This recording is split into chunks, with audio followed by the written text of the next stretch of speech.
Whoa, what a game that was. A long one, an Empire in the end victorious, but it turned out to be quite close still.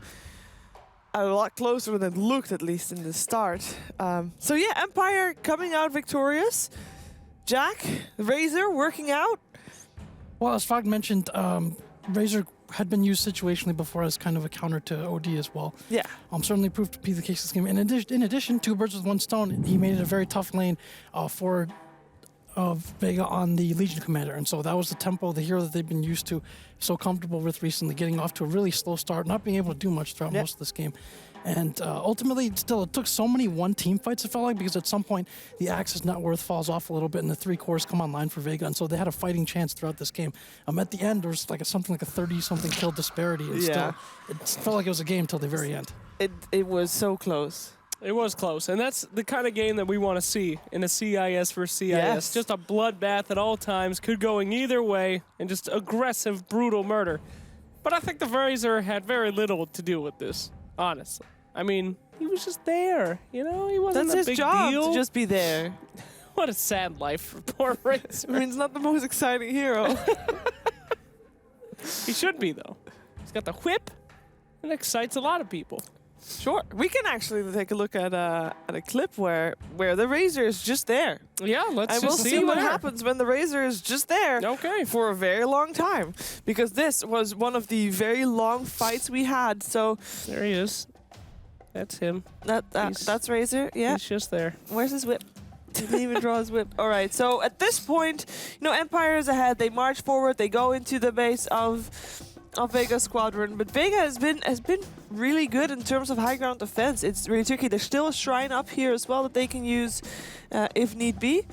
And OD, I mean, they're not afraid to just go in and take the fight outside of their base. That's exactly what they should be doing, because that will just delay buildings from going down. Well, that's one of their issues, right? Because they can't go on the Razor. He's got so much evasion. He's got the Aegis. He's basically a raid boss. So for them to try to kill the Razor seems kind of fruitless, especially with the counter initiation coming in from the Warlock and the Axe.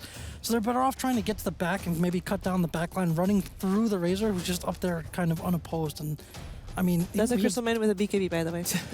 just walking through. Yeah, he comes back and hits a big ult later. Does a lot of damage, actually, when they chase into the base. But also, as Fog pointed out, the single target damage coming out from Vega was largely countered by things like Tusk, things like Axe, where you have to get on top of someone to do any kind of damage to them. The counter initiation works very well against that. So in terms of draft answers, and not just an early game execution too, I mean, Empire just kept the pace in their control the entire time. Yeah, they managed to kill Razor once, but he had an Aegis, so he's right back alive.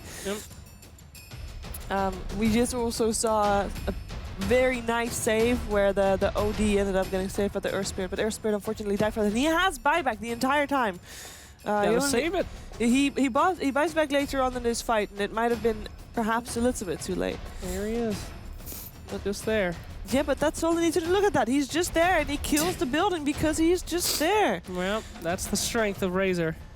Yeah, the double evasion Existing. build plus a Solar Crest, plus the Scotty Lincoln. And this is where it goes wrong, though. I think they just could have left them go out the base, save the range racks. Instead, they are forced to buy back as the OD goes into deep and dies, and then there's just a Crystal Main. And at this point, it's just OD buying back. It's a bit weird that Earth Spirit is waiting so long to He just also wanted to buy kill back. that Razor. He just couldn't stand the Razor anymore. I mean, at this point, wouldn't you be so tilted by the Razor? Sure. Well, I don't know. I mean, Vega, they, of course, held their high ground, just like what we saw in the Na'Vi series again. But that was a pretty hard high ground fight for them. Yeah. They were super split up. I'm not sure why Legion jumped in and got herself killed there the first time, then had to buy back, and then pretty much did it again. But it's that Razor, man. You just want to punch him in the little face. What's standing there? We saw in the first series that Vega likes to play it in the late game. I mean, this was a fight, or rather a game, where I feel like they played about the same. They didn't do that great in the early game, but they definitely had something going for them later on. But I feel like their heroes just didn't really match what they were going for in that case. I, again, pointing this back to the Na'Vi series, I think they have some issues with positioning in the early game laning, and Empire just gradually accrued that advantage, just one kill at a time. They sent a strong lane down against them with the Axe and Warlock, and obviously top was kind of a lost cause as well. And then with the Ember Spirit being able to exert further pressure, I feel like Vega more or less collapsed. They had to get basically back into a shell much earlier than they wanted to, and just playing catch up the whole time. And even Razor looks good under those conditions. Yep, even Razor. Even Razor. And if that happens, well, then you know things are bad. But for me, the Vengeful Spirit is just, it's a core that I feel like is an early game core. It's a fighting core. You go aggressive with it, but you got to do well in the lanes with that. And if that doesn't happen, she's just not going to be able to carry you. I feel like later on, she was just another tool to save the OD. There was the Earth Spirit save the OD. There was, I guess, in a way, the Jewel as well to help and the press to attack. But overall, or overwhelming odds, one of the two. Confusing. Overall, it wasn't enough. That was game 1 only, though. There will be another game series right around the corner, and Empire will have to fight again. I mean, this was a very long game with a lot of fighting. I think, I mean, sure, Empire won, but that was not a perfect game from them. Oh, come on. They're used to it, though. That's the whole point of that region. Bloodshed, fighting, but madness. Normally they have shorter games. Normally they fight, and then they win the early game, and then they win. This time, I guess Vega is tuned to deal with that aggression. I can just slow it down enough. Very tuned. Yeah, there are a couple over-aggressive high ground plays from Empire, but some of the team fights in this game were just really comical. It's kind of like both frontliners just ignored each other and went straight for the back one. So you have like a duel with a Legion Commander and Warlock in the back. Meanwhile, like Ember Spirit is in the back trying to kill a CI. It was comical in a lot of ways, but not if you're Vegas. I think their lane issues, if they keep going forward, is going to be very troublesome for them, and not just this year, but the league going on. Yeah, I mean, we saw the same issues already with Na'Vi, and we talked about how, you can grow as a team, and that's something that they definitely need to grow on and work on. And unfortunately for them, they don't have that much time because they are playing 4 games today. By the way, as you just see appear here. Hey, what's that, Sheever? Well, what is this? This, I got it, is where you can follow everything DreamLeague related. So, it is DreamHack Dota on Facebook, DreamHack Dota on Twitter, DreamHack Dota, DreamLeague on that's a YouTube channel. That's where you can find all the VODs, all the red buttons, everything. Wow! Tell me more about it. You're supposed to do that in the shadow so that it actually looks like that. Now you just see it. Wow! It doesn't work. And if you want behind the scenes footage, Jamaican voice, man. Jamaican there voice. is a Snapchat called DreamHack Live. Wow! Tell me more about it, Shiva. Like I said, you're supposed to do that with the shadow. Okay. Magic. Sure, let's call that magic. How are you liking your first day at DreamLeague, Jack? That was truly magical. I mean, that surely was your highlight right there, right? I'm glad. No, the red alert was. The red alert was. So. Yeah? Yeah. All right. So, I think that guy is my mission oldest accomplished. friend. When I didn't have any friends, he would talk to me. You'll be popular one day. Wow! I think your friend wants to break down the draft, Slack. Yeah, let's get into that draft. Well, as soon as it shows up. Yeah, when this draft shows up, we'll have it up. Don't worry. Then you can ignore certain other things. Okay. That's me. No, so this next game, Empire, they normally prefer the shorter matches. This match only lasted like about an hour almost. So they don't want that again. How do they crack the Vega Squadron shell even more? How can they profit more from the fact that Vega doesn't have a great laning stage? I think you just said it accidentally, Sheever. Nature's prophet. That's how they profit more. Great hero that we've seen a lot at Kiev Major. Great push potential. A lot of pressure in the early game. It could very well be the answer to that problem, Jack. There's always some kind of trade-off. I feel like they draft so heavily around this like aggression and team fight that their draft often doesn't give them a good option for taking objectives. So even though the Razor ultimately became just such a meat boss at some point, before then, or even at that point, he wasn't good at taking down objectives. They just have to keep killing them over and over. They'd come back to life, rinse and repeat, and this happened over the course of an hour. So maybe if they want to address that in their draft, but at the same time, again, there's imbalances in every draft. So if you lean towards that a little bit too much, we've seen with the Ghosts or perhaps Lycan or something else, maybe you can't win the fights anymore, and that just option doesn't become available. So Empire has to know what their philosophy is and stay to those strengths. I mean, Empire did run an aggressive trial in that previous game. That already was something that... what's that? That'd be our draft there, she is. No, but there's like a missing hero that's like Is it Ricky? It's Ricky! Ah! We got trolled, sorry. Oh, no, it makes perfect sense. It's an invisible Ricky. Yeah, makes sense to me. Here, let's see what our war room thinks about that. Hello. Well, there's the Ricky. Ricky mid. Ricky mid. Yep. Heard it here first. Things, you know. That's Oh, a it's not a funny Ricky. looking See, you Ricky, guys- you guys Shiva, are isn't it? liars. Sorry. It doesn't look like a Ricky to me. It's the same color, Are you, dude. you know, It's purple. jeopardizing the legitimacy of my war room? It's purple. So there's no Ricky. Sorry for that, ladies and gentlemen. Some Pass me the- people, pass some me the people seem to darts think that this section's a joke. It's not. not a joke. Anyway, the Slardar Darks here. What we got? What are we looking for? The I can't D? reach it over there. That's on your side, man. Straight to the D's. That's Yep. me. There we go. There you go. Dark's here. We're probably going to see that pairing. You know, we saw this earlier. Navi did it. There we go. Slardar Darks here on the offlane. Beautifully done. Dawn looks kind of like it's in the water, but you know what? We'll keep it there anyway. Yeah, these underwater Darks here. That's He's fine. a deep Darks here. And Dazzle picked up for Vega. That's a Yep. kind of a response, I feel like, to the Slardar, and it also pairs really well with the Legion Commander. You get Grave, you can always get your duel off Down that. properly, but yeah, it'll more than likely be placed down there. But it still can be switched up. We could see some type of pressure dual lane coming out from them. Yeah, I like that. So, you guys, So, you have the Slardar Darkseer already, which is potentially going to be the dual offlane. And Yep, maybe probably. even, again, aggressive. At least Empire did run an aggressive lane previously. So how do you deal with that if you're Vega? You know, is Dazzle enough to deal with that on the lane? I mean, well, it depends, really. We could see what we saw earlier today, where the Darkseer kind of goes into the side jungle first. Yeah. Then he moves out to the lane. Yeah, this Slardar, he's probably not going to sit in this lane. He's probably going to be heading around towards the mid lane, trying to get this sort of wraparound gank on the high ground of Radiant's mid lane. See if he can catch up the mid lane. It really depends on what kind of heroes we see. We see Vega pick up. If they pick like a mid that the Empire are going to say is going to be pretty punishable in the early stages. So we'll put them there for now. But I think we can certainly expect to see Darkseer do a bit of jungling and the Slardar to be very mobile across the map. yeah, Dazzle's decent though, Versed. You can always burst down the Ion Shell if there's an Ion Shell creep. I mean, you have Sustain as well to be able to deal with that kind of dual pressure. So we'll see how they end up deciding to do it. I think they'll probably pick like a stronger safe lane though. I think the Dazzle's not enough. We'll see. Third pick for Empire. Lots of ways they can go with that wombo. We saw earlier it was Navi, wasn't it? Pulling off a really good game. They threw it in with a disruptor. Yep. Lina, any sort of AoE stun, AoE follow-up. Spirit, of course, still there. Certainly an option that Empire could look to pursue. There's a lot of choices. And we do know that the Posca can play a very strong Earth Spirit.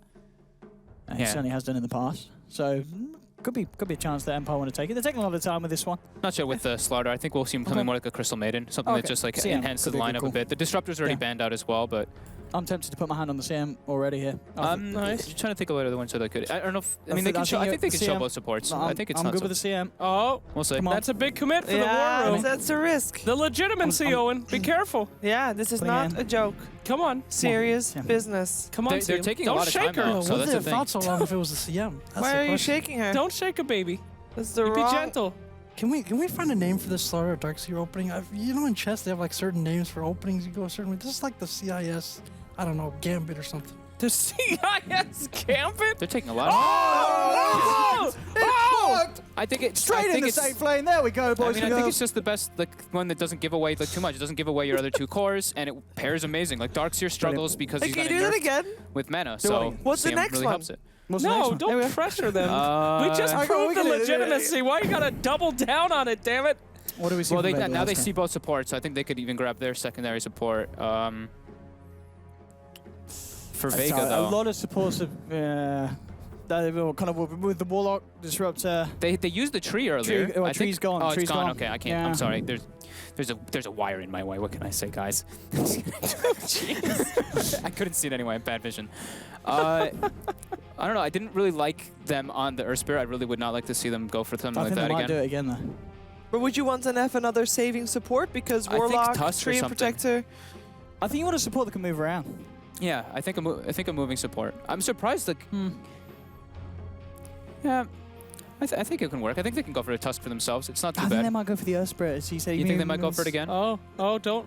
Don't you touch it unless you're committing, Owen. Don't do it, Owen. Don't commit. You don't think we should commit? Oh, It's a good job we didn't commit. close. Clockwork Yeah. coming through. A little bit of a one Well, that we wouldn't be that able looks to like call. it's like a Clockwork support, right? It does. We've already got the Legion, so unlikely that clock is Or gonna take a lane. Legion mid or Legion jungle? Or Ooh, Legion safe? I think if It you is would, possible. It is possible, but I think more than likely we're going to see this Clockwork be put in the we're safe going to see lane. this clock move around. It's really good versus the CM. I can isolate the Darkseers and the Sliders, but I'm not too crazy about it. I think they're trying to go for a combo with the Shadow Fiend, personally. I think that's what Vega's going to be setting up for next with the Clockwork denying the cogs. Dude, I think we can put the SF out But wait, already. wait, come on. Empire's turn to pick. They're picking SF Wow, out. they actually- There's the Razor They again. actually go for All Razor right. for themselves again. Razor. Yeah. I mean, you were telling before, you know, like Chappie, a huge fan of playing like PA. Maybe he's kind of off the PA hype train and now he's onto the Razor hype train. Maybe they just think it's incredibly good versus the Legion Maybe Commander. he thinks it's PA, you know, he needs some new specs. I think it's possible. I think it's really good versus the Legion Commander. I like what they did in the last game with it too. So And with CM as well, really nice in lane. Yeah. Very nice. All right. Yeah. Jack, what do you reckon? Well, there's in far as the Razor goes, there's like a real lack of damage early on for Vega, especially if this Clockwork is a support. I just feel like they'd have a hard time bringing anybody down Have we got the especially if they pick yet another defensive support. So I think for them in this draft, if they keep going in this direction, they're going to want a huge core, maybe something like a Medusa or something like that in line with some of the strategies that they've been playing. If they don't do that, then I do like the Clockwork as a pick. In case there's some wombo combo coming out from Team Empire, he can be kind of disruptive of that, sit off to the side and stop his team from just getting blown up. So not sure what direction they're going to go here. They've been spending a lot of time, though, on these last two picks. So I feel like they're going to figure out a general direction first and then find out what their last two heroes are. I'd like a BKB core personally, just versus the Wombo combo as we've been seeing, like the Darkseer Slaughter, something to kind of like not let them just get caught in that every single time. That's why I was suggesting kind of the Shadow Fiend, something along those lines. I mean, it just seems so inviting with the fact that you picked up a Clockwork. You know, it's... Razor, I think maybe like deters you a little bit because Razor can just kind of run at that, but you do have the burst potential. You do. Oh, So they the go for a troll. troll. Okay. That's okay. So no Shadow That's all Fiend right. for We'll now. No Shadow Fiend for now. We've got the Troll Wall down there. Yeah, you're gonna have to help me find this one probably. We've got the old... underneath the T's. Oh, I got him. Yeah, Yep. you got him. He's here. All right, so you're putting that in the safe lane, you're putting that in the middle lane. You think for Empire? That's for Vega. So it'll be G playing it's it. more- I think it's more of a G hero. I want to say it's more of a low higher. You think it's more of a low hop? I think we can put it in the safe lane. Okay, well, we'll put it in the safe I'm lane fine for with that. now. I can agree with you. we'll put it in Are the safe lane you sure? That's a about pretty that? full looking safe lane, guys. they're maybe going to wait and see the final because they're going to have. I think it's still open. they're I going to think have it's the still chance open. to see. So you know you can put it in both. They're going to wait and react. It is a BKB Yeah, core. It benefits from yeah. the weave. It gives your Legion Commander a bit more damage, but Yeah. it's being picked into a Razor. And they ban out the OD Empire, so Empire are more worried about it being a safe lane troll, like we expect. Well done. But And they banned the TA for themselves. So I think. Yeah. So what they probably want with I guess a G hero. Oh, so there it's you the go. Queen of G, Pain. Queen of Pain. I That's haven't seen this in a nice while, one. actually. Yeah, Quap should be down there at the back, I believe. In the back, I think you were right. Yeah, here she There we is. go, straight up. So right away. There we have it. Queen of Pain. G Queen of Pain, as you said. That's quite a sight to behold. Well, that's going to be a lot of fun to watch.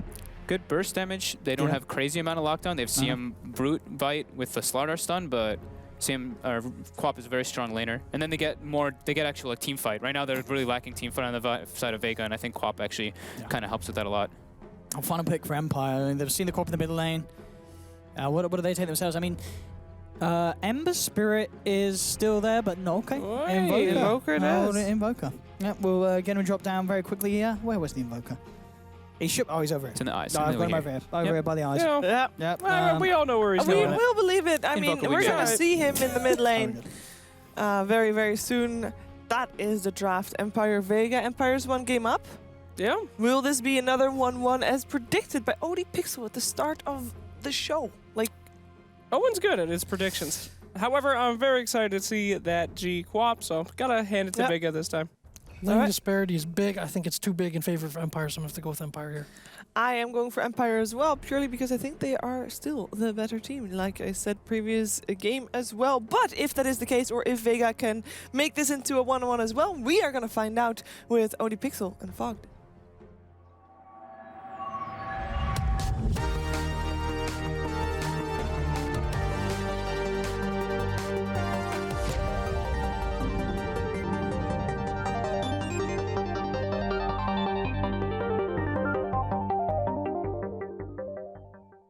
Welcome back, ladies and gentlemen, to the casting desk. OD Pixel here with Fogged. And we heard from the panel, a few of them hopping onto the Empire hype train after game one. I mean, understandable. FN on his Invoker, Chappie on the Razor that we saw him pull out a pretty spectacular performance on it in game 1. But Vega Squadron tries something different. You know, we're seeing the support clock come out. We're seeing G play one of his old signature heroes, the Queen of Pain. It's all very exciting. Is it going to be enough for Vega to pull a game back against Empire, though? It's pretty cool looking lineups. I want to see if I think the big thing is on this clockwork. If this clockwork support's going to be able to put a lot of work. I think, though, it's going to be hard versus this kind of wombo combo that Empire is running. I think they have to come out of the lanes really far ahead in Vega. I think that's just what the nature of Queen of Pain as well. I think if Vega starts to fall behind in lanes, which they haven't really been looking the hottest in the laning phase, I think it's going to be very hard for them to come back in this game versus Empire's heavy wombo combo and massive team fight that they do have.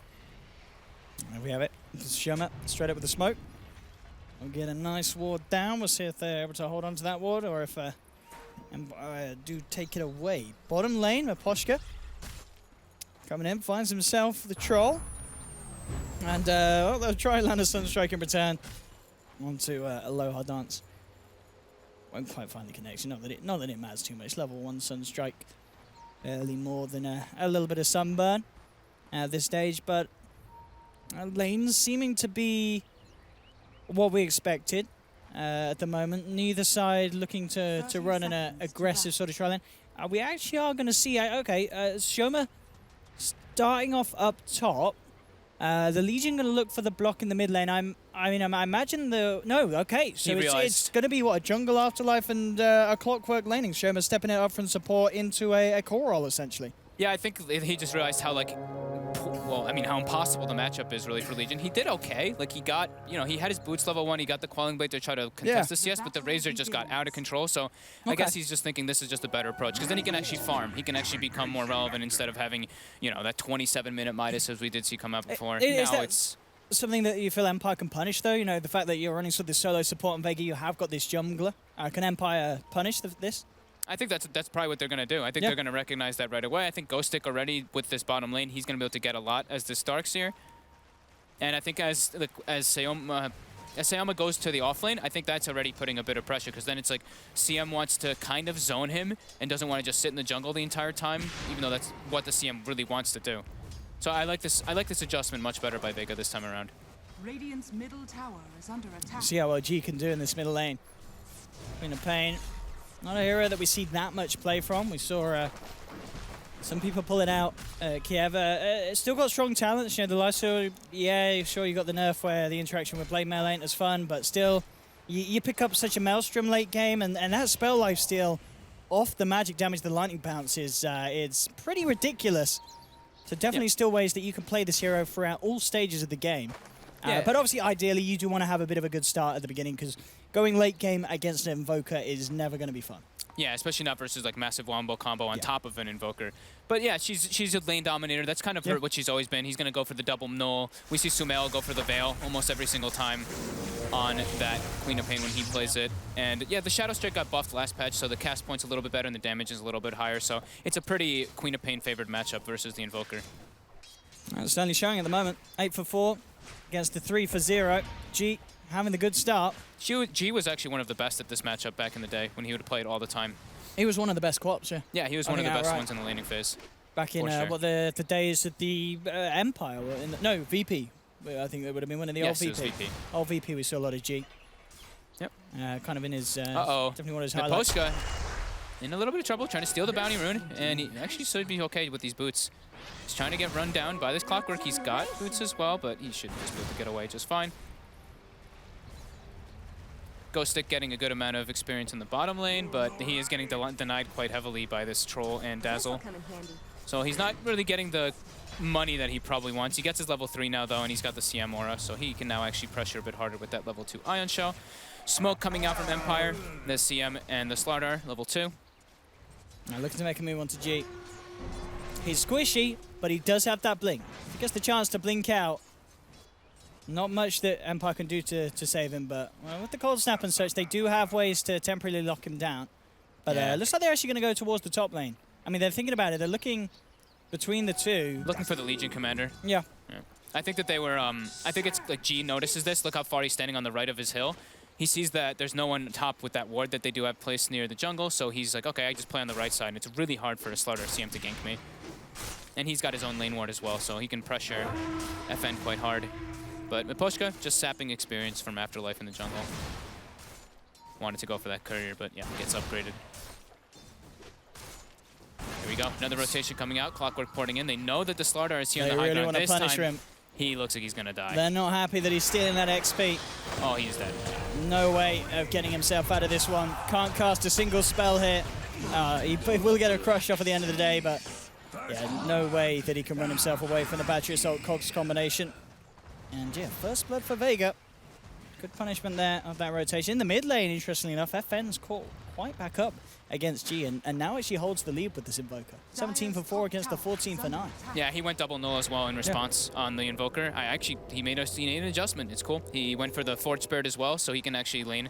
I think it's once it's like level 5 now on the Invoker, the Queen of Pain struggles, but Queen of Pain is one of those heroes that you tend to have kill potential on the other mid laner almost always when you hit level 6, as long as you don't get like smashed in the laning phase.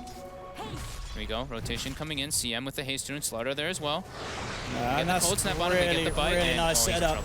Yeah, good hold back at the crush as well to use it at the last moment. Make sure that G's locked down enough for the kill. I'll see Silent try and punish it. And oh, great nuke there from Afterlife across the tree line. We'll get the kill in return. But at the end of the day, Empire sacrificing a Slardar for the kill on G, and you know, making sure that FN contains and remains having the lead in the mid lane. Certainly worth it for the side of Empire. Vega will move in though, and okay, there we go. That lead that they were certainly happy with, certainly thrown straight back in their face. A rotation encounter from Vega Squadron will certainly put G back in the top spot as FN is put back in his place. Yeah, great movements coming up from Seoma. This game, he's already doing... I mean, that last game, it's not like his movements were bad. He just had like a couple bad spell usages, but I think that's just Earth Spirit being a pretty weak hero now. Aloha getting pressured bottom from this Darkseer Slardar combo. They're trying to get the block on him, trying to get him range for this secondary stun. They are able to. Is there Sunstrike on top? Not even going to be needed. Yeah, the Iron Shell run done more than enough. They get the cogs off. Now with the Sunstrike, Shoma the Slayer is actually in potential trouble himself. They're thinking about diving. The crush actually will connect him with the Iron Shell on the creep. Ghosting. Very well done as he picks up a double kill there. The pressure that they can put on between the two with those Iron Shells just proving to be too much for these melee heroes. The Troll on the clock, not a hope against that sort of a pressure. Yeah, level 5, so the level 3 Iron Shell really starting to add up when it's on 2 or 3 different targets. There's great pressure coming up from them. Good movements coming up from Miposhka. But Razor, absolute free farm. Every time his Eye of the Storm is up, he's farming the hard camp with it. Technique that we used to see done by RTZ back when Razor was played a lot more. Always use your Eye of the Storm to farm whenever it's up on King R. He's going to get brought down by Seoma. Another good move. Seoma just seems to be everywhere on the map. Even though bottom he died, he was in position at least to respond. Just trying to, as you said, just be as mobile as he can on this clock, and a clock that, of course, is yet to hit the 6. Proving that he can still do a lot with the old cogs. And Battery Assault rundown. And yeah, Chappie still going uninterrupted on this top lane. With those sort of movements from Shoma, it's leaving the lane freer and freer for the Razor. Same thing though to be said for the Troll, even with Ghost Stick, taking more of a permanent position on that off lane in comparison to the enemy clock. The Troll isn't being slowed down too much. Yeah, he did die once, but he's still at the top of the net worth, and he's not having any trouble picking up the creeps. Yeah, he's farming just fine. Yeah. Kind of all down to, feels like when G's going to make his first big rotation. He's hit the level 6. I mean, he'll certainly be looking for an opportunity if anyone overextends from Empire. But it is hard, because Empire themselves consistently looking to close the gap with the smokes. Once again, Miposhka and King R eyeing up some action on this bottom lane. 2 heroes there at the moment. Aloha Seoma dance. instantly TPs. They know something's up down here. He's already setting up in the sides. They're pinging it as well. They know that someone's here. They're trying to make the move. The Dazzle's on the sidelines there. Is he going to be able to get the Grave in time? He should be able to. He's not even going to need it just yet. Puts it out anyway. Cogs are laid down. Now it's going to be the turnaround for Vega. Shoma the Slayer finds Ghost Stick. And as you said, just that surprise Dazzle. Silent. Sitting on the sidelines. Something that Empire were not prepared for. And no way they could fight through the sustainability that Dazzle could provide to that 3-on-3. wasn't it Jack who said this is something that Empire, the one thing that Empire was doing at DAC that started them getting to be a little bit predictable is they always try to go for these kills. So if you're set up defensively and baiting somebody in a way, that's your best bet versus this team. And it seems like they still are sticking to their guns of doing that, but that's how this team plays. They like to play super aggressive, go for these kills early on, and that's usually what gets them an advantage in the laning phase, so can't really object too much with it. Mid lane, G. Trying to keep FN backing out of this mid lane. Of course, that double L will slow down the Midas, pick up a little bit for the Invoker. G still standing toe-and-toe in terms of overall value. Bottom lane with Poshka and Ghostik, maybe seeing if they can get a bit of a kill potential. Looking for the Troll to overextend, but Aloha Dance is playing it safe. Build-wise, phase into the Vlads for Aloha this game. Yeah, I think that's what we've been seeing a lot. Yep. Everyone's just doing phase Vlads for the sustain. You get the armor. You can always get like if you get like a one team fight, you can either get like 1 or 2 towers off it or go straight to Rosh and be able to take that with this type of build. Benefits your team a lot. Afterlife doing much better this game. He's got the phase, he's got his Iron Talon, he's got 1400 gold and level 7 on the Legion Commander. So he's been pretty much strictly jungling, but he's involved in 2 kills as well. Ghostik looking for the Arcane's mech build-up, as we saw earlier today on the Darks here. Yeah, everyone seems just a little... Right now, it seems like a very slow-paced game. Everyone just seems a bit content with getting their farm up until they have the clear-cut initiators. Seoma now has his level 6 on Clockwork, so we might see him maybe make a rotation and go for moves, maybe hunt for that Invoker in the jungle, something along those lines with the Queen of Pain ulti. Or he can find an isolated support at any point and kill them. And he's making the move toward mid. Yeah, the line's been drawn. Straight for FN. Still is a hard catch. They don't have any detection amongst them on the side of Vega Squadron. G will that'll bottle a very nice room for himself in Viz. Mapushka wants to go in bottom right now. He's pinging out the troll. I think he's recognizing that he's alone, but Aloha just goes straight to the jungle after clearing up the creep wave. That's also the good thing about having like the Vlads. You go Vlads and range drop, and you always have the sustain in order to spam your whirling axes, so you can just go to the jungle, pop out, have full mana, be able to push out the lane again. Always being able to just like push a lane out as fast as possible and not show yourself on the map is really important as a carry. Maposhka certainly needs to try and find himself the levels. Needs that level 6 really before they can really start doing stuff with the combat. They are looking towards Aloha, but it really isn't an easy kill for the 2 of them. I mean, maybe if they get a good back crush into the Sunstrike, they've got a chance. But he's got the infused range drop. They're going for he's it. near the tower. We'll see them go for it. Have they got enough damage? The Sunstrike will connect, brings him down low. Okay, nicely done there. Timing the vacuum to come after, but no, it's not enough. It's not enough. He survives there. The Ion Shell wore off of the Slardar, actually. And the infused range drop certainly helping him. Yep. Shoma will miss the hook. And Ghostik will go straight for the TP out. He's got to be careful though. Shoma nearly gets the ability to cancel it. At the same time up top, G moved in with the invis and was able to burst down the CM, but we saw that bottom, they're so close to bringing down the troll. That would have been a big kill for the 2 of them to get, but they just couldn't do it quick enough. Yeah, the raindrop saving him and just the Ion Shell wearing off was just the little bit needed to have the troll live. And yeah, getting that nice kill on the CM without having to expend ulti from G is very, very good for him. He's on his way toward his Veil. I think the Blink Dagger's pretty much finished up on the Legion Commander. It is. He's actually smoked up. They're going to go for the duo on FN mid. They're going to get it. Maybe see the Queen of Pain ult expended. Not even needed. So with the Troll ult as well, coming from the global potential from that, battle trance with the Legion Commander duel. Oh, that's true. A little Troll extra Legion. bit of damage. Yeah, that's a nice little combo. Radiant's top tower is under attack. 7-3, Vega. Certainly looking to have a stronger start than they did in game 1 already. This is looking pretty good for them. The Troll hitting his stride, Aloha. I really like their lane adjustment this game. Yeah. Having the Legion Commander just jungle. It's paid off. It's what, 12 minutes in, and that laning, having a jungler has not been punished enough by Empire. It's not been punished, and the Clockwork's the one the Clockwork's actually the one been punishing the most, so Seoma's just been having a really good game. Even though he had that one unfortunate death bottom, he's been putting a lot of pressure on the map. Every time he walks up toward the top lane into the enemy jungle, the supports kind of just have to be like, ugh, what do we really do with the CM Slardar? If we're separated, he can just solo kill us at any point. So they have to really be very keen on Empire of traveling in pairs rather than traveling alone, because they can just get killed by this quote-unquote support Clockwork, who's pretty much transitioned into a semi-core already. Looking for that medallion pick up next. Radiant's Down in the bottom jungle, tower a lower is under dance. attack. Actually going to find both of Miposhka and King R, forcing them to back away. And they will make it out. They want to get the catch. Shema the Slayer moving into position with a hook shot at the ready again. Dire's top Yeah, they're going for tower us to split is up. under They saw attack. Champy. They want to fight out with Razor's a hero that's very immobile in a way, even though he gets the increased movement speed from his unstable current. The hero doesn't really like traverse across the map very quickly, so once he shows in a lane, they want to fight away from him. So that's what they're doing here, taking the mid tower, just doing a trade. And Silence even farming in the top lane, so this is good movement and good read by Vega. And good stat there as well. As we can see, doesn't surprise me. G with the third most pro games on Queen of Pain. Yeah. And as we said, we've seen him a lot in the past.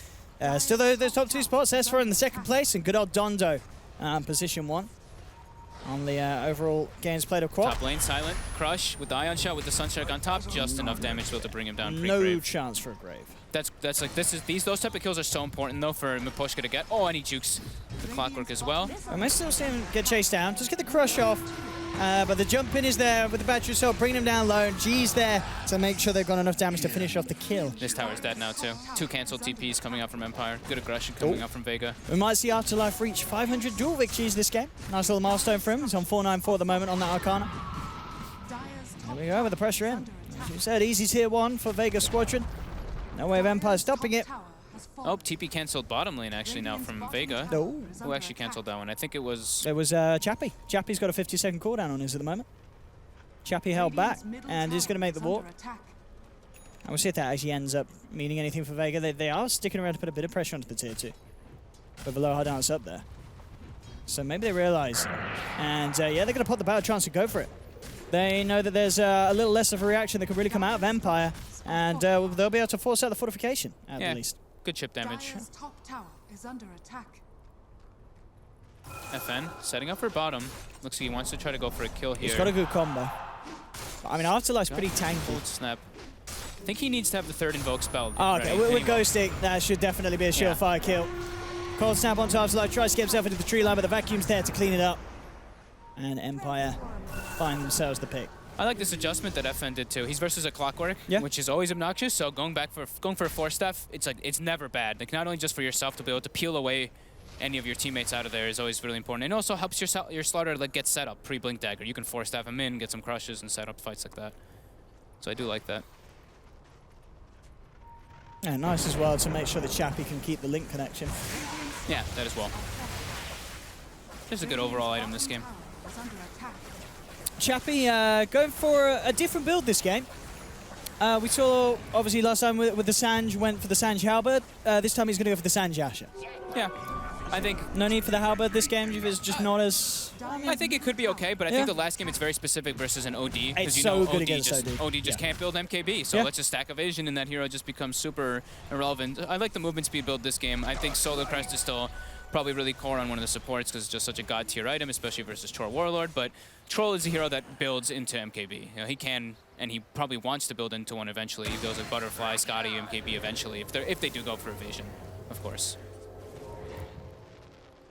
We're going to see on the Legion, slight difference from what we saw earlier.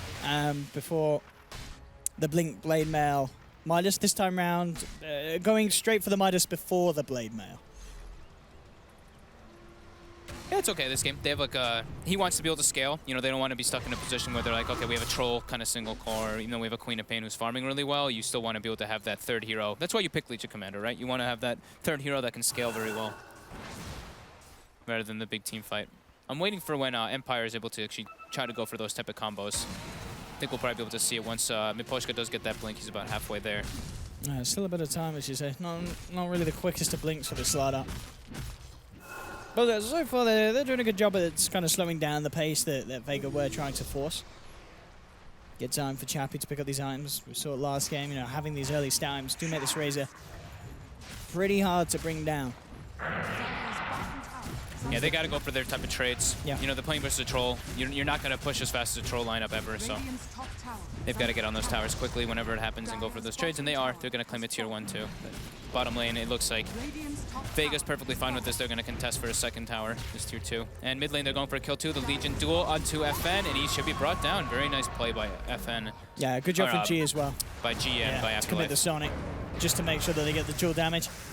Bottom lane, this is where they open themselves up, though. They make that rotation, and now it's going to be them getting turned on Look a how bit. speedy Nice Loa hook. is, and oh yeah, indeed, the Cobb wraparound. Shoma, it will trap him. He pays with his life, but he does end up saving the Legion commander.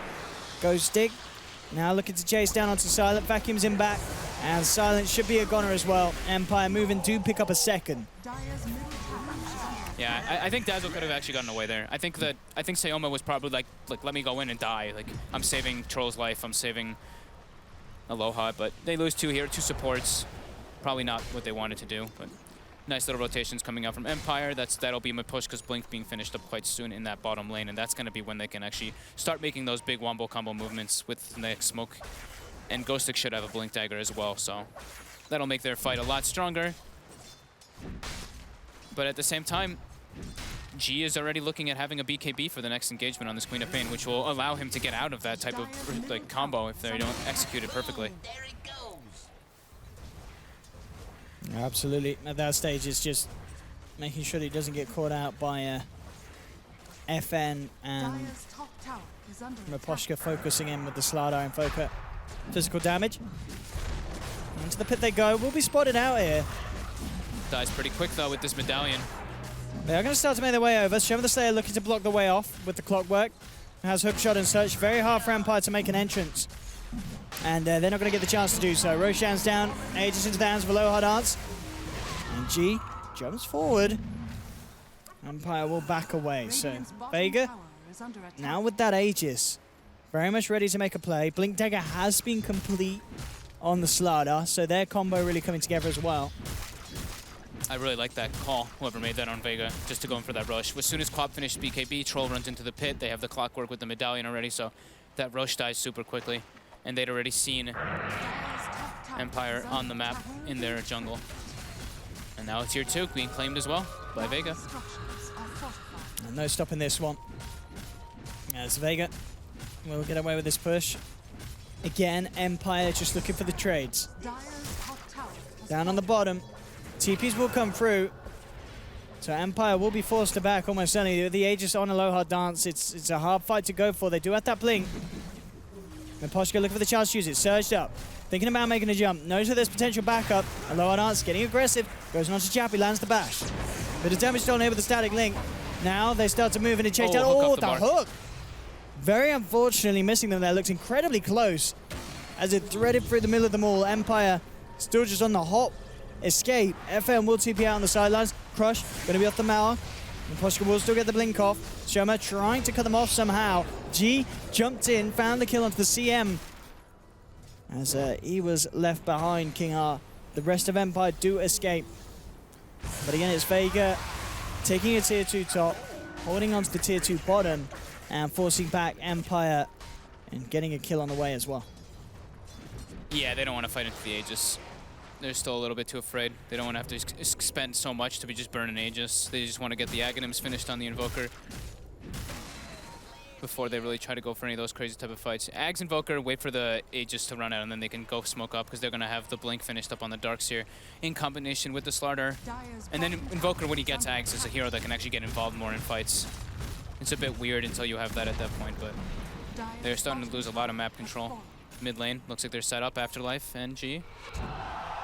I don't find anyone though. Let's see what they can do at Vega. Blink Dagger is on Darkseer Under attack. for Empire. Clockwork finishes up his Solar Crest, so that'll help a good amount versus the Slardar. 22 minutes in. Vega certainly getting the tools together to go for even a high ground siege at this stage. Dire's middle tower is under Dire's middle Chappie trying to lead in on the action. Clears out the illusions. Sees a chance to get some free damage. One of the perks of playing up against any illusions when you raise a essential free 200 plus damage each and every time when an illusion's in the neighborhood. And we'll see them go for the smoke play down towards G. They have got the jump. But G's already out of there. I like that. I mean, he saw the smoke with the ward, but also not staying for the range creep is really important. I think a lot of people actually do that now. He actually does get stunned up though. They have the vacuum, but he's got the BKB. He's gonna be able to run away just fine. Yeah, as you said, when he purchased that BKB, it was instantly going to become very hard for Empire to deal Instant with. smoke coming out from Vega. They want to fight this. They still have the Aegis. They have a fresh BKB on the Troll Warlord. They really want to be able to take an engagement. That would be FN walks perfect. into it. He's right on the front lines of this. He forces himself away with a hook shot this time for Sherman Connect. Into the cogs he goes. Miposhka jumps forward, but the BKB's out from Aloha. Take down Invoker, now looking towards the Razor. Chappie does get the static link off. He's got full link. There's a lot of damage, 224 plus. Silent trying to heal up into the shrine. Miposhka jumps in, gets the bash onto G. This time no BKB, but he still gets the blink off. The Crystal Nova onto the Dazzle. And by finding 2, looking for Afterlife. Will they dive for this? Have to be careful. Jump back in is there. They've actually found Aloha Dance, but he's Still got the Aegis. healed up there by the Legion. They Looking still to have about turn. 40 seconds left on this Aegis. They want to just try to get as many kills on this chase out as possible. King Crystal Ark could be in a Maiden. lot of trouble. Yeah, there we go. Drums a pot. Lower House moving forward. Frostbite will be there, but he still gets the slow out. And there's the jewel, though. They get a bigger one. And they get King R as well. Yeah, Sriyama the Slayer with a great wrap around the cog trap to find an extra bonus. And again, Empire just really struggling to come out on top of these fights. Vega Squadron just a step ahead. Aloha Dancers we saw there, just too big and tanky to bring him down. They just can't kill this troll at this stage. Yeah. FN also walking in, you know, he was trying to go for the bounty rune. Being in the front lines, definitely gets caught out there quite easily. Gets brought down very quickly. I think he actually ghost walked, and they had already placed a sentry into, so he instantly canceled it, and then it was just like awkward. He just gets bursted down from the mass physical damage and weave on top. And that was without Queen of Pain having to expend ultimate. Yeah, G's still holding on to it. He's got a DD as well in the bag, ready to go for the next fight. So Empire have got to be really careful about when they choose to take it. G closing in on the money for that Orchid as well, which is certainly going to cause an issue for these heroes that are yet to pick up any BKB of sorts. So imagine, what do we see on Chappie? Is he going to go for the Lincoln Sphere again? I mean, yeah, he is, but he's still a little way away from it. So that Orchid is certainly going to come at a good time against Empire's lineup. BKB done now for the Legion. The duels are going to be even safer for him to commit to, and as we talked about earlier, just how much of the damage from Empire's lineup is reliant on the magical. So BKBs are going to be absolutely huge this game from Vega. Radiant's middle tower is under attack. Same could certainly been said in the last game, but indeed we did see the BKBs come out from Vega, and then Empire just able to draw their game on long enough for them to go down to the 5-second durations. And oh, they found him in the tree line there. Dual damage. They found him in the trees. How did they spot him out there? Was it a rocket that flew over? Oh, they've got a Radiance over here, so I guess they saw him actually move have water past. there too, Yeah, they knew he was hiding somewhere. Worthy tribute. Just taking a look on the other side of the map. I was looking at what FN was looking to build next, and they're both actually going to be going for Lincolns, trying to avoid those duels. You gotta certainly do something to keep that man off you. Yeah, both Razor and him, yeah.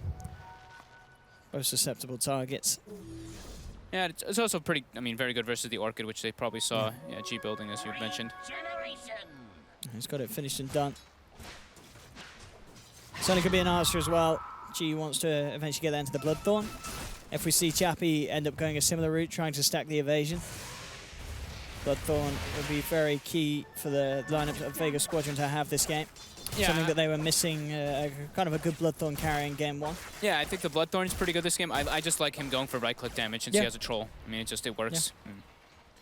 Yeah, like I said, Maelstrom is just so good with that 70% lifesteal in the late game, so I imagine G probably will eventually pick that up. He doesn't need to have it anytime soon, but getting in coordination with the late game skill build certainly does a lot for the co-op. They're set up in mid. Miposhka's really wanting to do something. It looks like he actually always has been this game. He's not really getting any farm besides just going for straight kills, but Vega all in position for this one. They actually have massive vision advantage and map control advantage in this one. And quite a sizable lead as well. 10k net worth for the 27-minute mark for Vega. And 7,500 in experience as well. Strong leads for the sides. Game 2 certainly looking a lot better than game 1 did at this stage. Yeah. They have, I mean, they have a much easier like to execute lineup this time around too, and now they have like the triple BKBs versus this wombo combo kind of MI-esque thing that Empire has. It just really messes with the potential that the Empire can do versus them. So many defensive things with the Clockwork running around, with the Dazzle in the back lines. And as you said, it really feels like we're just seeing a lot more self-control in Vega, not sticking around to clean up every last creep. We saw that on the top. You know, Legion quickly nukes the wave to weaken it, make sure that her creeps can push on forward. Doesn't stick around for the CS, blinks down to the tree lines, TP's out of there. And suddenly, you know, Empire, they come in with a 4-man rotation, 5-man rotation, and you don't find anything. Yeah, they've been doing that a lot. Just that invisible kind Poking of push. the You waves. push as quick as possible, get back, farm jungle. Just don't show yourself on the map too much, because like if you, I mean, they don't really have the greatest type of gank. Like the Slaughter has to go set up with the Sunstrike on top. They have to commit a lot, but they all have BKBs. They're all pretty tanky too. And he's going to be going for the AC instead on the Queen of Pain. It's actually probably a better adjustment versus the Slaughter, and since he already has Troll Warlord, doesn't need to go for that Bloodthorn just yet, because the value isn't really there. You know, it's they don't have an evasion like you were mentioning. Yeah, there's a lot of gold to commit at this stage. AC certainly going to do a whole lot more at this stage. I wonder which one of them is going to get I was AC. going to say, Legion's Legion's queued it up as well. Yeah. I was just checking that. Yeah. Well, we'll see. This should be a pretty quick Roche. Solar Crest finished up. This is going to die incredibly fast. And it's dead. No way that Empire could have any sort of time to even think about contesting it. Aegis going the way of Aloha Dance. And Vega certainly could look to try and push up again now. Yeah, probably finish one of their items. Probably finish up the with the Lincolns on the Troll. Okay, yeah, it's close. Very close. What, about 150 gold away for that Lincolns? Yeah. Just needs the ultimate orb. I see interesting when Chappie this game. He himself will be picking up the MKB on the Razor. Again, really altering his build from what he had in game 1. Yeah, I guess he thinks that the Solar Crest is just going to be a big problem this time around, plus the Troll miss rate just is super obnoxious. I think it's a pretty decent pickup. I mean, I don't really know what else you want to get on a Razor in this type of game, since he's not really able to. It's not the same Razor as the last game where he's just like beefy frontliner running in, not caring. He actually has to care this time around. And they did make the adjustment. It looks like G has a plate mail, so he gets some bonus armor from that one. He's going to be going toward that Maelstrom. He did have the Bloodthorn hook queued up for a second. The duel coming out onto FF, that's a good one to open up to him with a hook shot and Sonic Wave coming through as well. They eliminate the Invoker. Great way for Vega to start the fight. The rest of Empire will get out of there, but they're down an Invoker for a full minute. Perfect jump in from Afterlife, just committing with the BKB and the duel. Absolutely worth it to knock that Invoker down to the sidelines. Yeah, they don't really have any save for the Invoker, and the Invoker is pretty much like a big team fight with the Darkseer. Yeah. And here we go up to the high ground. Solar Crest down onto Aloha Dance. Front line in the push. Jump in there will be the crush. Got the heal. Ghost Stick looking for a chance to find a vacuum combination. Doesn't see the opening, so has to back off. There we go. Very hard for Chappie, of course, to get that static link going. But the Lincoln Sphere on the Troll, a huge nuisance for the Razor to try and deal with on his own. Yeah, Lincoln's in double force staff on the two supports as well, so it's very hard for him to actually be able to do that. They get a jump out to King Arn. Yeah, Shaman the Slayer straight in onto the CM. They'll force forward. They'll get the vacuum wall onto 2. Bring them down low, but still Shaman the Slayer and Aloha does able to run away. Massive damage being stolen by Chappie. He whips down the Clockwork, looking for more as he'll push out on the mid lane. So that kill there does put an end to the push forward from Vega Squadron. As Empire will hold. 2 shrines were expended there too, and they lost about 3, almost their whole tower. But yeah, decent hold since the Invoker was dead that entire time. And they really need to get FN that Lincoln Sphere.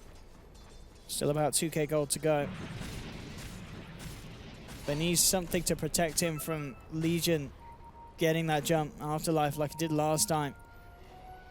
Yeah, the supports on the side of Empire are just so poor. Like, neither of them are near one of those big items that could actually help him, like a Solar Crest or something along those lines. The Glimmer Clape isn't really going to help once you're dueled. CM's trying to get one, but they have nothing else to really save him. It's just the Darkseer maybe meching and grabbing the backlines. But they don't really have that much combo if the Invoker is grabbed up, so he really needs this Lincoln's finished up. And that friend's out of there. Shaman the Slayer did come a-hunting and will try for the blind hook shot. Not going to get lucky. DD on Aloha gets tornadoed and purged off by FN. This is a hard hard push to make. We're still in last time bringing the tier 3 down a little bit, but when the full lineup of Empire is here, it is scary for Vega Squadron. They have to respect that vacuum combo that Empire can pull off. Yeah, they've got him. They're doing this like suffocation thing though. They're farming the whole map, and just every time that they go toward the high ground, they want to just force reactions back. As soon as the reactions get forced, they back up. How long? They still have Aegis for a couple more minutes. About a minute actually now on the troll. So they ideally want to try to take a fight within the next minute, but doesn't look like it's going to be likely. So they're just going to back up, finish up their next items, and it looks like Empire is trying to fight now with this freshly picked up Lincolns on the Invoker. So G has the Maelstrom finished. He has queued up his Bloodthorn as well. Gem to be picked up by the clock. Get a bit more map control, as you said yourself already, forcing in all the lanes, taking the vision away from Empire is going to make it even harder for them to climb back into this game. Very hard to play Empire's draft into these triple BKBs. They have to just hope that they can get the jump in away somehow. King R getting ran at, and he's dead. Go down straight away, nothing that could be done to punish him. Look for the combo, but the Tornado EMP is off the mark. Won't make the connection. And they'll look to try and abuse this. Shimmer the Slayer did try for a hook shot, again off the target. And straight up to the high ground they go. A lower dance, looking to commit. Deafening blast down, Chaos Meteor, bring him right down. Oh, in fact, yeah, his you're BKB right. was not in his inventory either, it's in his backpack. He's got to get himself the hell out of there. Afterlife will jump forward, gets the jewel out onto the Darkseer, so they've eliminated a second. But Chappie doing a hell of a lot of damage, now heading forward, now has to head back though. Jeez, right-click DM damage, oh my god. We know he's a man who's played a lot of Quap, but yeah, getting the damage done there with the Maelstrom. Yeah, with the Maelstrom, with the press the attack and the troll ult, he actually was hitting is so fast. Maelstrom and Veil, those magic lightning bounces aren't something that you can just ignore. Oh, good Sunstrike, on point. FM will find a pickup kill. Empire trying to look to punish Vega after this push. And they do get Silent as well, so picking up the 2 supports. Costly though, that's 2 buybacks. 2 buyback, yeah. Bringing Chappie into the game. Again, now you're on that tough timing. 6 minutes where you cannot afford to lose your Razor. Otherwise, the game may well and truly be lost. Vega Squadron only going to have 30 seconds of downtime. That was, though, Afterlife's 500 duel win for his Legion Oh, that was commander. his, that was his 500 there right we there, go. so congratulations. 500 duel wins. Yeah. He did start jungle, though, so we won't celebrate too much. Yeah, that's a good point. He didn't lane. That was almost very unfortunate, though, for Vega. Aegis It gets was, reclaimed as they're getting gone on the high ground. BKB was put inside of Aloha's stash, but a nice grave coming out from Silent. His positioning in this game has been much better than the previous 2 that I saw him play, at least. Oh, I do like that Albert pickup from Legion. Legion commander, Yeah, there's not an MKB quite yet finished on the Razor. And it's of to course, break the Lincolns. Yeah, and there's even if they've already broken it, he's got no BKB, so suddenly won't be able to whip them. Afterlife just finding himself a freebie. And that is a dieback from the Slardar. Down for 60 seconds, buyback still on cooldown. Yeah, I really like that Halberd's getting a little bit more popularity. Like, Yeah. I mean, especially on Legion Commander, it's a great item. It gives him a ton of damage. It gives him evasion, and then of course that Lincoln's Breaker. It's just such a solid all-around item for that hero because you also still get Moment of Courage procs when you have when you get when you dodge evade the the hits. attack. Yeah. So it's like a triple benefit item for him. Well, let's see what they can get done in this 30 seconds. A little window for Vega as they just maintain a massive lead this game. Yeah, 20,000 gold lead. Yeah, Assault Crash is complete as well for G. Tornado AMP, it's not going to connect. Aloha Dance knows he's safe to come up and put some damage in. Looks at the range rex, looks towards Chappie. Instant break of the static link there with the 4-staff usage. Very nice for the team, and in fact he goes straight back in. Looking towards King R, the Shrine is popped, King R forces away.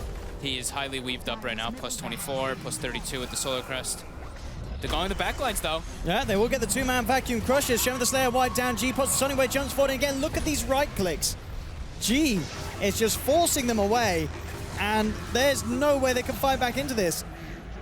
With the AC Maelstrom, Grazer's to dead for sustain at the 100. Dazzle, Invoker's dead for 80. they just can't do it. G, he's going to look for more here as they chase down the Dazzle. It's just too much. It's GG. Yeah, this Queen of Pain and Troll getting massively out of hand. as Vega close off the second game of the series, and we end ourselves with another draw. As we kind of said at the start of the day, a lot of volatility back and forward between these two sides. Good call, Owen. It's a 1-1-1-1 day. Yep. We're going to see strengths of lots of different teams, a lot of different sides being shown. And that game, yeah, G on his quap, great game, and a lot of dance. The Troll Warlord, pretty brilliant. And Afterlife's Legion, to be fair, he did get a lot of crucial duels to start those last game-ending fights. I like their adjustment. That was like the biggest thing to me. They not only went for BKB cores, they also put the Clockwork in the off lane to just kind of like contest and let the Legion Commander just get his farm up. I think they made a lot of different just like evaluations after the last game, and it showed. Yeah, absolutely. Yeah, as you said, Stu's gonna be a little bit different, and it worked that much better against Empire. And I didn't as well. It felt a little bit off from FN at the end. You know, consistently missing the tornado EMP. When you're behind, you need that to hit, because without that, as we saw, Lower Dance is like, all right, I'll just blink straight up to the racks. There's very little you can do to stop me when I BKB. Yeah. Well, there we have it, ladies and gentlemen. Last game of the day here for day 1 of Season 7 of the Dream League. But don't go anywhere. We're going to head back to the panel, and myself and Folk, of course, we'll see you tomorrow for some more Dota 2. Have a good night, but for now, back to Slacks, Shiva and Jack.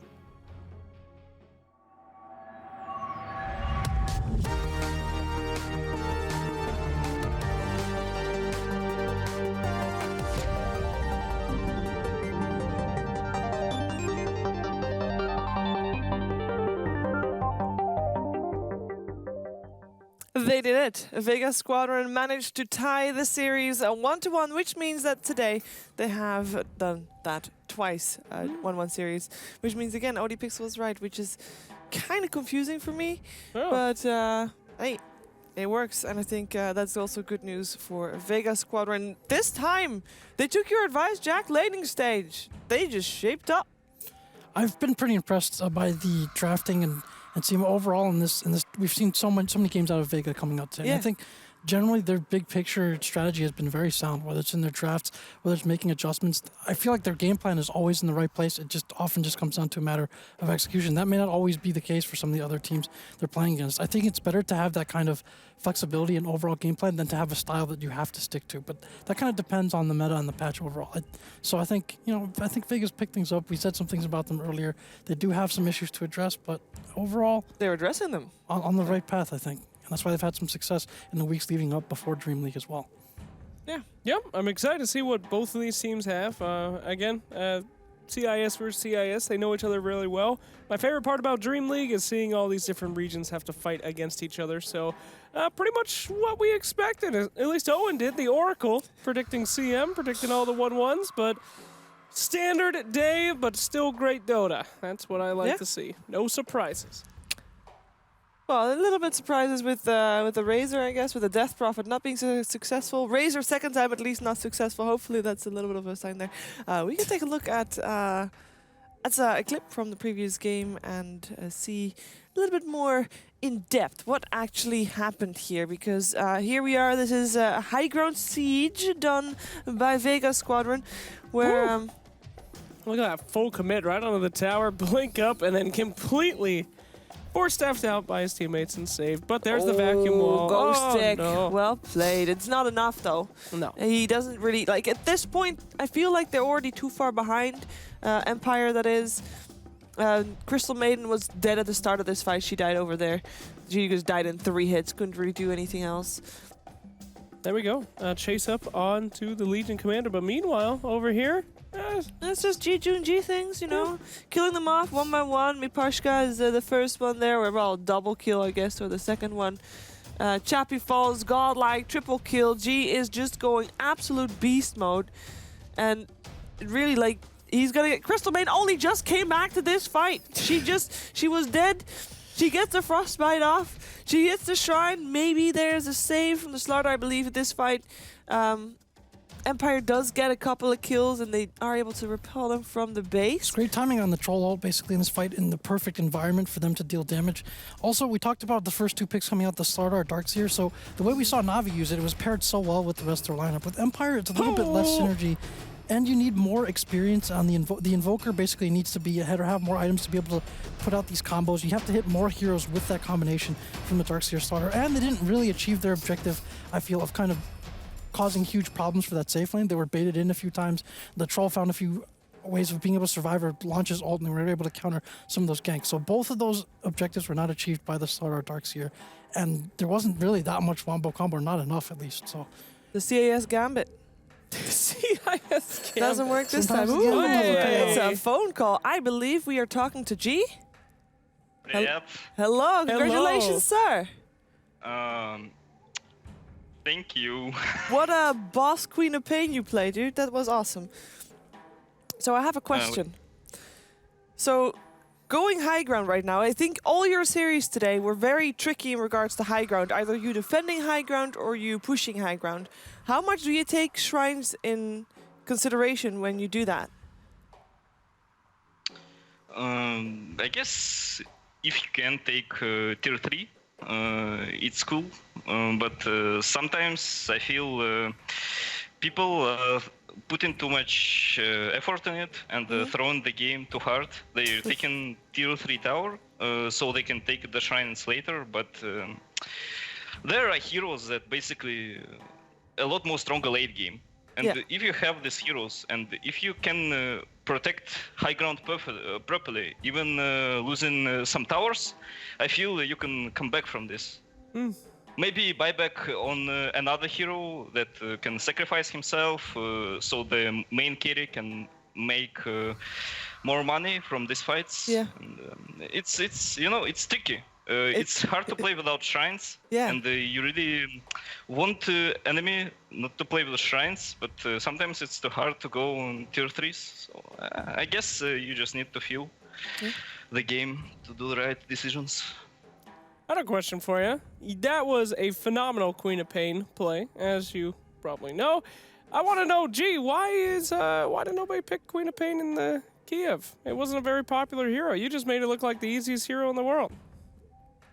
I don't think this hero is super OP or really strong right now. It's okay if it has some, decent game. Sumail was playing a lot of Queen of Pain though, so I guess EG were valuing this hero pretty high. Maybe not so high, but it's okay hero. It doesn't need so much help from team, and it can do a lot of stuff. So I don't know. I don't feel like this Queen of Pain was kind of phenomenal. We actually had a pretty rough day and we weren't playing good.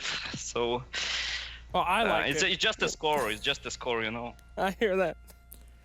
Gee, I'm interested in some of the strategies and drafts you guys have used. It almost feels like you play differently from other CIS region teams sometimes. Like, it almost feels like you play a little bit like VGJ or somebody else, and of course you played in China before. What are some of the, recent inspirations or influences on your team's drafting or philosophy? I guess we don't have so much inspiration. We are own inspiration. We hate each other, and each of us are trying to beat others in the game. And so who will do better wins. So I guess it's something like that. Obviously we watched the major, and actually we were watching the major like 4 or 5 players, all the time. It was pretty cool, like we were kind of on the same page. But when the major over, we struggling again. But we'll see later what will happen. It seems like you're on the right path. Started a little rough today, but that last game definitely showed improvements, and you looked really strong. So I'm looking forward to see you play again. I believe you play again tomorrow against Team Secret. You ready? Yeah, nice, cool. Well, hopefully we get to talk to you at the end of that series again as well. Thank you so much for taking the time to talk to us, and have a great evening. Thank you. Bye. Thank you. Thank you. And then, of course, it was G, the mid from Vega Squadron, when we have had 4 games of Vega Squadron today. Let's take a look at what that did to their standings. As well, they're the ones with most games played. We also had Na'Vi and Empire both have a series each against Vega Squadron, and they went 1-1. So this is the obvious result. But just keep in mind, there's a lot more games to be played. And, of course, you can see also which other teams you're going to be seeing again. Team Secret tomorrow against Vega. Exciting. But we're going to start tomorrow with Na'Vi versus Empire. So another CIS showdown. There we go. Will we see the CS Gambit one more time? How will the new team secret function? These questions can only be answered tomorrow, Jack. Yeah, I'm expecting some hour-long 120-kill games tomorrow. That's what I'm hoping for. So. Yeah, boy. Well, we are going to need some good rest if we are going to be able to deal with that. And with that, we bid you adieu. We see you tomorrow for more Dota 2.